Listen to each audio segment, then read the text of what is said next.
Hey guys! In this video, I'll show you how to install TrollStore on iOS devices. I'll walk you through the entire process step by step, so even if you're new, you can follow along without any problems. I've tested this method myself, and it works perfectly.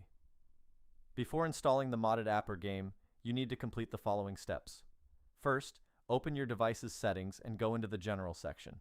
From there, look for Background App Refresh and tap on it. Make sure it's enabled and set to either Wi-Fi or Wi-Fi and mobile data so the app can properly refresh and operate while running in the background.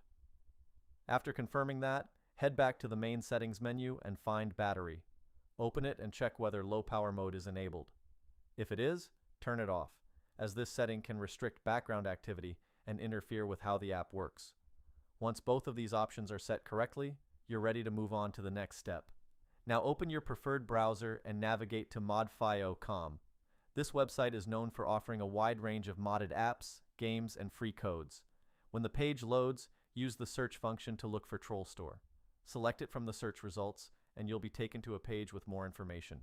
Click the Download Modded Game button and wait. The download should only take a short amount of time. If this is your first time using the platform, you'll be asked to complete a quick verification step.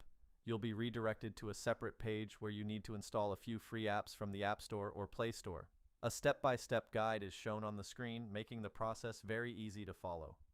Once verification is complete, installation will be completed and the file will appear on your screen ready to use.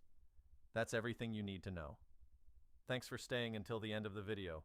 If this tutorial helped you out, don't forget to hit the like button and subscribe for more guides like this. If something didn't work, or you have any questions, leave a comment below and I'll try to help as best as I can. Thanks again, and I'll see you in the next one.